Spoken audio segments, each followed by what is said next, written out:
আলহামদুলিল্লাহ আল্লাহ সুবহানাহু ওয়া তাআলা দরবারে লক্ষ কোটি শুকরিয়া জানাই যে আল্লাহ সুবহানাহু ওয়া তাআলা মতবুল্লাহ একটি মাস অতিক্রম করে দীর্ঘ 30 দিন সিয়াম সাধনা করে ঈদ উল ফিতরের আনন্দ খুশি উল্লাস উদযাপন করার পরে পবিত্র শাওয়াল মাসের প্রথম আইয়াম জুমার দিনে আল্লাহ সুবহানাহু ওয়া তাআলা আমাদেরকে তার মসজিদের মধ্যে দুনিয়ার সবথেকে পবিত্র এবং শান্তির জায়গা মসজিদ ওখানে আসার বসার সুযোগ এবং তৌফিক ভিক্ষা দান করেছে। আমরা তার শুকরিয়া আদায় করি আলহামদুলিল্লাহ। আল্লাহ সুবহানাহু ওয়া তাআলা আমাদেরকে দিয়েছেন দুনিয়ার জমিনে শুধুমাত্র তার গোলামের জন্য, শুধুমাত্র তার ইবাদত বন্দেগীর জন্য, এবং কি আল্লাহ পাক সবটুকু সুযোগ সবটুকু সময় দিয়েছে, সকল ধরনের চিন্তা মাথায় ঢোকানোর মতো জ্ঞান দিয়েছে। আমার আল্লাহ বারবার তাকে দিয়ে বললেন, বান্দা তোমরা আমার গোলামি করো। আর জান্নাতের রাস্তা দেখানোর মতো কয়েকটা রাস্তা আছে। কোন কিতাবের মধ্যে দেখা যায় জিকির করে কল পরিষ্কার হয়ে যাবে, আপনার জান্নাতের রাস্তা সুগম সহজ হয়ে যাবে। আবার অন্যান্য কিতাবে আছে রাসূল সাল্লাল্লাহু আলাইহি ওয়াসাল্লামের দরুদ পড়ুন, আপনি সহজে জান্নাতে যেতে পারবেন। আপনি মানুষের দিকে সালাম করেন, রহম করেন, মানুষের সাথে সুন্দর আচরণ করেন, আপনার জান্নাতের রাস্তা সুগম সহজ সরল হয়ে যাবে। আবার আল্লাহ পাক বলেন, তোমরা আমার নামাজ পড়ো। জান্নাতে যাওয়ার গেটের যে গেট আছে, ওখানে যে তালা আছে, সেই তালার চাবি হলো নামাজ। অতএব বান্দা তোমরা নামাজ পড়ো, জান্নাতে ঢোকা দরওয়াজার তালাটা খোলো, তালা খুলতে তোমরা নামাজ পড়ো, অতএব তোমরা জান্নাতে প্রবেশ করবে না। আবার আল্লাহ পাক বলেন, তোমরা বেশি করে মা এবং বাবা খিদমত করো। এই জন্য তো বলে মায়ের পায়ের নিচে সন্তানের জান্নাত। আবার মা বোনদের জন্য তাদের স্বামীর পায়ের নিচে স্ত্রীদের সব জান্নাত। আল্লাহ পাক বলেন, আল্লাহ পাক রব্বুল আলামিনের হাবিব হুজুর মুহাম্মদ সাল্লাল্লাহু আলাইহি সাল্লাম বলেন, আল্লাহ পাক যদি মানুষকে আল্লাহ রব্বুল আলামিনের সিজদা করার পরে যদি কাউকে কোনো কারণে কোনো জায়গায় কোনো অবস্থায় সিজদা করার সুযোগ দেওয়া হইতো, তাহলে অবশ্যই প্রত্যেক নারীদেরকে বলা হইতো, তোমরা তোমাদের স্বামীর পায়ে সিজদা করো। অতএব স্বামীর গুরুত্ব কতটুকু এখান থেকেই বোঝা যায়। আল্লাহ এবং তার রাসূলের পরে আমার মা বোনদের সম্মানের জায়গা বা মর্যাদা দিয়েছে তাদের জন্য তাদের স্বামী। আমাদেরকে দিয়েছেন আমাদের মা বাবা। কেউ নারাজ না। মা বোনেরা বিয়ের আগে মা বাবার পছন্দ করুক, বিয়ের পরে স্বামীর পছন্দ করুক। আর আমরা পুরুষরা যতদিন মা বাবাকে জীবিত পাবো ততদিন খেদমত করবো। যতদিন আমরা পাবো না, দুনিয়া থেকে চলে যাবেন, তারপর আমরা নেক দিন স্মরণ করব। একবার দেখেন, গত রমাদান মুবারকে যারা ছিলেন, এই বছর রমাদান মুবারকে তারা নেই।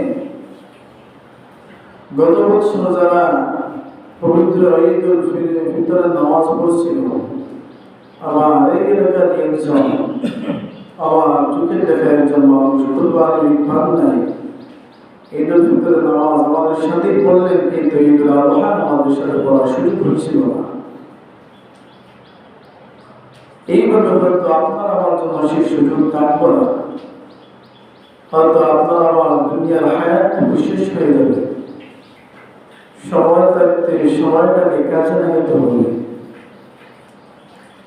আল্লাহ পাক দয়া করলেন, যে রেহান করলেন, যে আহসান করলেন, যতটুকু সুযোগ দিলেন তার ইবাদতের জন্য, মা বাবা খেদমত করার জন্য, আমরা শুধু যতটুকু নষ্ট করে ফেলছি তাই আবার আমরা নতুন করে মা বাবা খেদমত তার গোলামি করি। কেন? একজন মা কতটুকু কষ্ট করে শুধুমাত্র মা নিজেই জানে, বাবা বলতে পারবেন না। বাবা হ্যাঁ মৌখিক একটু আপনাকে বোঝানোর চেষ্টা করবেন, কিন্তু মায়ের মতো বলতে পারবেন না। মা কতটুকু কষ্ট হয়েছিল মাই বলতে পারে। অতএব মাকে বেশি মূল্যায়ন করতেই হবে, বাবাকে মূল্যায়ন করতে হবে। একদিন রাসূল সাল্লাল্লাহু আলাইহি ওয়াসাল্লামের দরবারে একজন সাহাবী গেলেন, গিয়ে বললেন, ইয়া রাসূলুল্লাহ, ইয়া হাবিবাল্লাহ, আমার উপরে দুনিয়ার জমিনে কার বেশি হক? আমার রাসূল বললেন, ক্বালা ইয়া উম্মুকা, হে সাহাবী, তোমার মায়ের হক তোমার উপরে। আবার সাহাবী বললেন, ইয়া রাসূলুল্লাহ, তারপরে কার হক আমার উপরে বেশি? আবার বললেন, ক্বালা ইয়া উম্মুকা, সাহাবী, তোমার মায়ের হক তোমার উপরে বেশি। আবার সাহাবী বললেন, ইয়া রাসূলুল্লাহ, তারপরে কার হক? রাসূল বললেন, ক্বালা ইয়া উম্মুকা, আবার বললেন তোমার মায়ের হক। তিনবার মায়ের কথা বললেন, তারপরে আবার বললেন, ইয়া রাসূলুল্লাহ, তারপরে আমার উপরে কার হক? আমার রাসূল বললেন, ক্বালা ইয়া আবুকা, তোমার বাবার হক। রাসূল বললেন, তিনবার মায়ের কথা, একবার বাবার কথা। তার মানে বাবাকে ফেলে দেওয়া যাবে না, বাবাকে মূল্যায়ন করতেই তো হবে। বাবা তুমি, বাবার সম্পদ আপনার জন্য থাকুক আর না থাকুক, কিন্তু তুমি তো বাবা। আপনি দুনিয়ার জমিনে সব কিছু করেন, ঘুরেন ফিরেন, দেখেন, তারপরে দেখবেন আপনি যখন বেশি একটু চিন্তা করে দেখেন, যে সময় একজন বাবা খেদ করেন, সন্তান নদীর মধ্যে যায়, বাবা আমিও দেখতে যাব। বাবা বলে, না রে বাবা, তুই আসিস না, ওখানে অনেক রোদের তাপ তোর শরীরে লাগবে, তোর শরীর গরম হয়ে যাবে, জ্বর আসতে পারে, তোর চেহারা কালো হয়ে যাবে, তুই বাড়িতে চলে যা। কিন্তু বাবা রোদের তাপ খায়, বাড়িতে দান শুকান হইল, বাবা দান নাড়াচাড়া করে, সন্তান আসলে, বাবা আমি একটু সাহায্য করি, সে তার ছেলে মানসিকতা নিয়ে কাজ করতে চায়, বাবাকে হেল্প করতে চায়। বাবা বলে কি, আরে বাবা মেঘ আসতেছে, বৃষ্টি হবে, তোমার গায়ে বৃষ্টি যদি পরে ঠান্ডা লাগবে, তোমার জ্বর আসবে, কাশি হবে, তুমি অসুস্থ হয়ে পড়বা, তুমি বাড়ির মধ্যে চলে যাও। সেই বৃষ্টি তো বাবা খাইতেছে, বাবার মূল্যায়ন তো বুঝতে হবে। জীবনে চলার পথে আমাদের ছাতা হলেন আমাদের গাছ, যিনি যেই গাছ আমাদেরকে ছায়া দেয়, সেই গাছটাই হল আমাদের বাবা। আর দুনিয়ার জমিনে সব থেকে সুখের স্থান, সিংহাসন হল মায়ের বুক। এর থেকে শান্তিময় আর কোন সিংহাসন নেই। মাকে মূল্যায়ন করতে হবে। আল্লাহ পাক কিভাবে একটা সিস্টেম করলেন, মা বাবার মাধ্যমে আমাদেরকে পাঠাইলেন, বৈধভাবে আমাদেরকে দুনিয়ার জমিনে আসার সুযোগ করলেন, একটা জারি করে দিলেন কিয়ামত পর্যন্ত। হিন্দু হোক, মুসলিম হোক, বৌদ্ধ হোক, এগুলো হোক, যা কিছু হোক, যে কোনো ধর্মের হোক, তারাও সৎ পথে, তারা জায়েজ পথে মা বাবার কুল থেকে আসে। অতএব সব কিছু বৈধ সিস্টেম, ভালো একটা সিস্টেম। আল্লাহ পাক কি রেখা করলেন, আল্লাহ আল্লাহ क्या मुबारक नाम है, अल्लाह अल्लाह शिको क्या काम है, मगर चुशती नमाज़े पंजगाना, फवैलुल लिल मुसल्लीन अल्लज़ीना।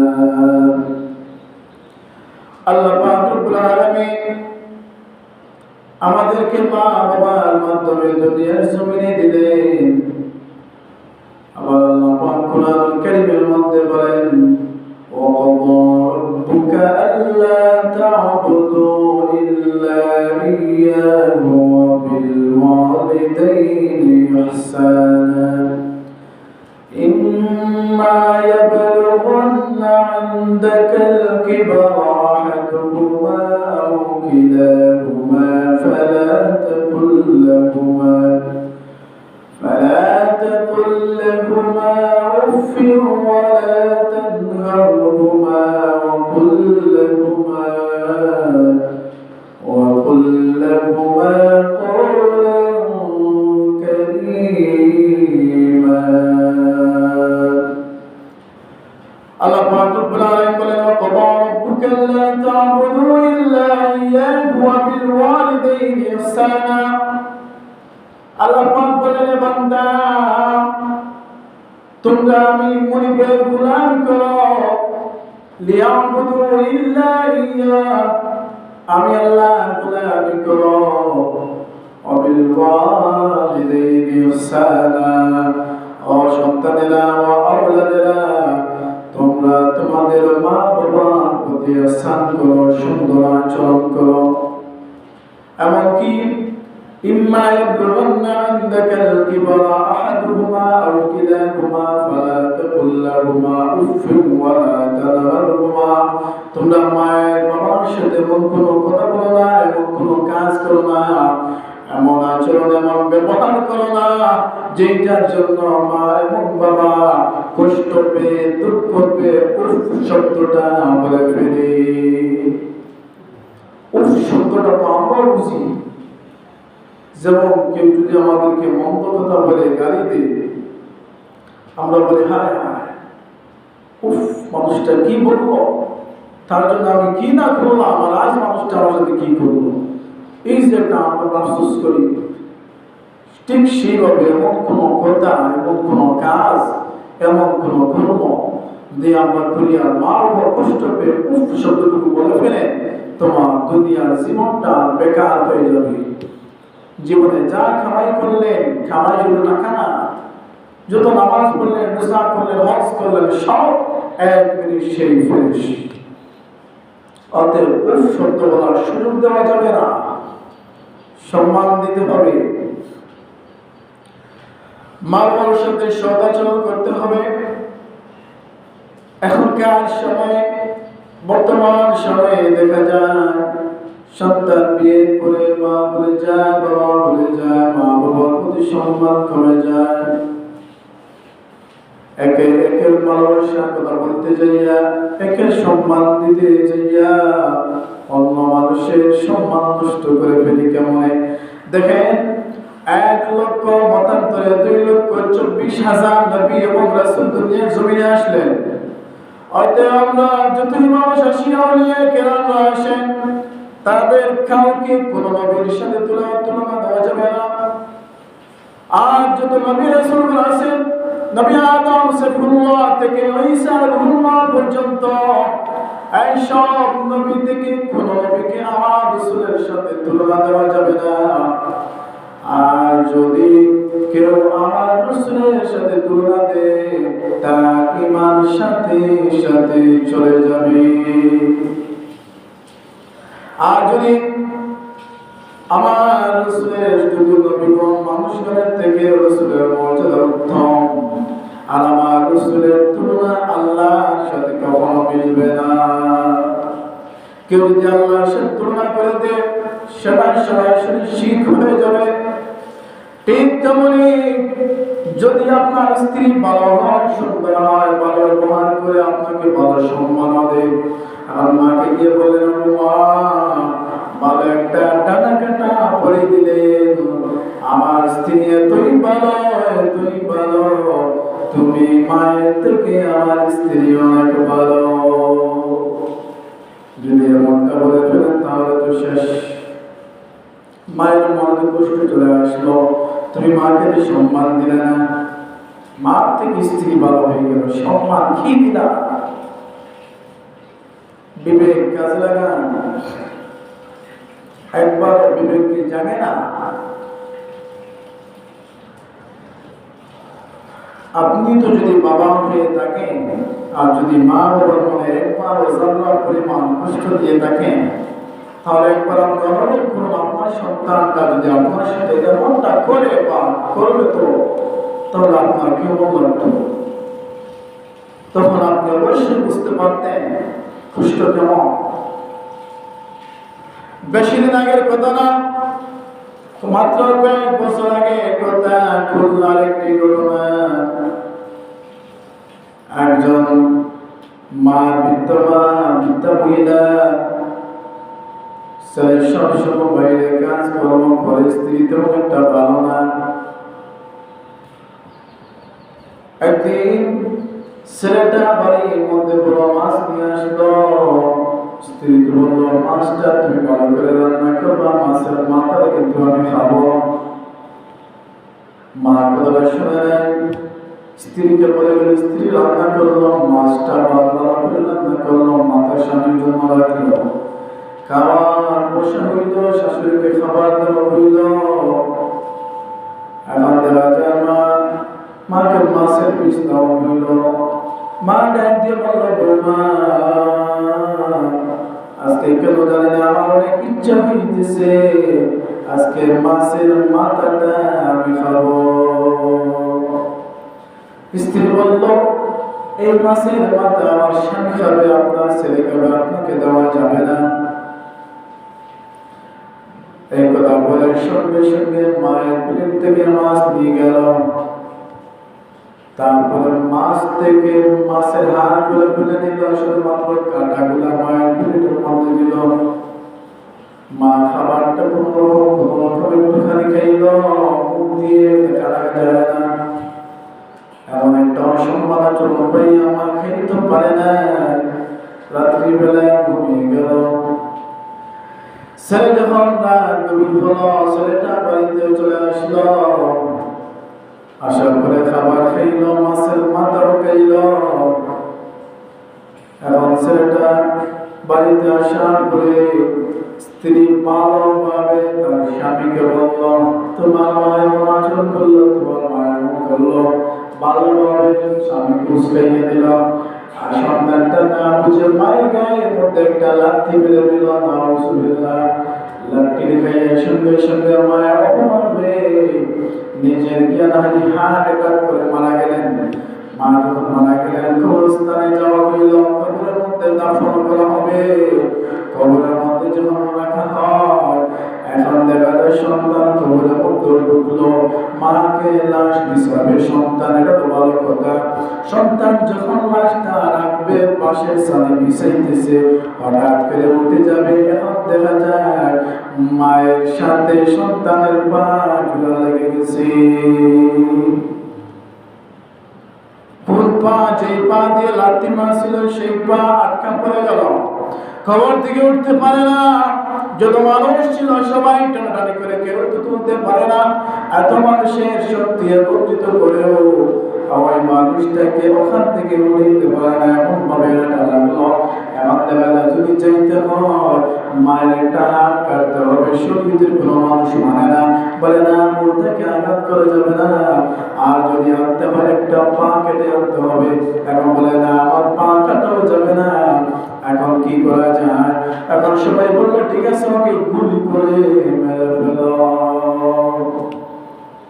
এই গুলামের সন্তানকে সঙ্গে সঙ্গে গুলি করে মারা হইল, বিনা জানাজায় সে দাফন। শুধুমাত্র কেন? খারাপ আচরণ করলে এমন অবস্থায় মত হইল, শরীরের আইন ঘোষণা হয়ে গেল, তাকে গুলি করে মেরে ফেলা, হত্যা করা হয়। কেন? মাকে কষ্ট দিয়েছিল, শুধু মায়ের মনে আঘাত দিয়েছিল, সেই জন্য তাকে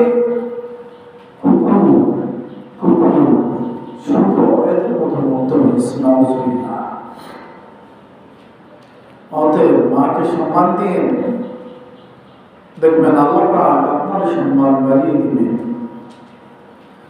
যত বড় এমপি হয়ে যান, মন্ত্রী হয়ে যান, মিনিস্টার হয়ে যান, যত বড় আলিম হয়ে যান, বক্তা হয়ে যান, মুফতি হয়ে যান, মুহাদ্দিস হয়ে যান, মুফাসসির হয়ে যান, যত যা কিছু হয়ে যায় দুনিয়ার জমিনে আপনাকে বাহিরের মানুষ আপনাকে মাথায় করে দিয়ে আসবে, সম্মানের উপরে সম্মান দিতেই থাকবে। ঘরে যাওয়ার পরে মার বাবা বলবে আমার বাচ্চা চলে আসছে। মা বাবার কাছে আপনি সেই বাচ্চা, এখনো 3 বছরের 5 বছরের 10 বছরের বাচ্চা আপনি, এখনো তো আপনারা আমাকে অনেক সম্মান দেন, ভালোবাসেন, কিন্তু বাড়িতে যাওয়ার পরে মা বাবা বলে আমার ছেলে আমার বাচ্চা চলে আসছে। অনেকে বলে দুনিয়ার সব জায়গায় আমার সম্মান আছে, আমার ঘরে আমার সম্মান নাই। আরে মিয়া, ঘরে সম্মান কেন পাইবা? ঘরে সম্মান দেন। আপনার কোরবানি এসে কোরবানিতে করে যাওয়ার আগে দরজার মধ্যে ঢুকতে আগে আপনি সালাম দেন, এটা সুন্নাহ। সালাম স্বামী স্ত্রীকে সালাম দিবে, এটা রাসূল সাল্লাল্লাহু আলাইহি ওয়াসাল্লামের সুন্নাহ। সালাম আপনি দেন। আবার স্ত্রী যদি আপনাকে সালাম একদিন দেয় না, 2 দিন দেয় না, 3 নাম্বার দিন দেখবেন শর্মে গর্বে হইলেও আপনার স্ত্রী আপনাকে সালাম দিবে। এমন ভাবে যদি আপনাদের মধ্যে যদি ইসলামের শরিয়া চালু হয়ে যায়, আপনার দাদা আপনার স্ত্রীর মধ্যে যদি এমন একটা ভালো নেক কাজ আমল হয়ে যায়, আপনাদের ঘর থেকে অবশ্যই নেককার সন্তান আসবে। এখন যদি সন্তান গর্ভের মধ্যে আছে, মা যদি ইন্ডিয়া সিরিয়া দেখেন, সন্তান আবার দোয়া করার দোয়া করবেন আমার ছেলেটা যেন আল্লাহর ওলি হয়ে যায়। আল্লাহর ওলি হয়ে তো সহজ না, সহজ না।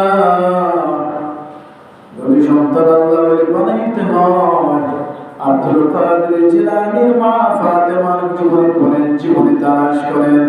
আব্দুল কাদের জিলানীর বাবা আবু সালেহ জঙ্গি মোসার কথা চিন্তা করে তারা কেমন মা ছিলেন, কেমন বাবা ছিলেন। তাদের ঘর থেকে আব্দুল কাদের জিলানীর মতো একজন ওলি যদি না আসে, তাহলে কে আসবে? মাকে দুনিয়ার কোনো পরপুরুষ কোনোদিন দেখে নাই, দুনিয়ার আলো বাতাস শরীরের মধ্যে লাগেও নাই, গলায় ছাপ দেওয়ালের মধ্যে বন্দী ছিলেন। মা এত পরিষ্কার ছিলেন, আবেদা ছিলেন, সালেহা ছিলেন, এত নেককার মহিলা ছিলেন। আবার বাবা কেমন বাবা ছিলেন? শুধুমাত্র একটা আপেল নামক ফল খাওয়ার জন্য শুধুমাত্র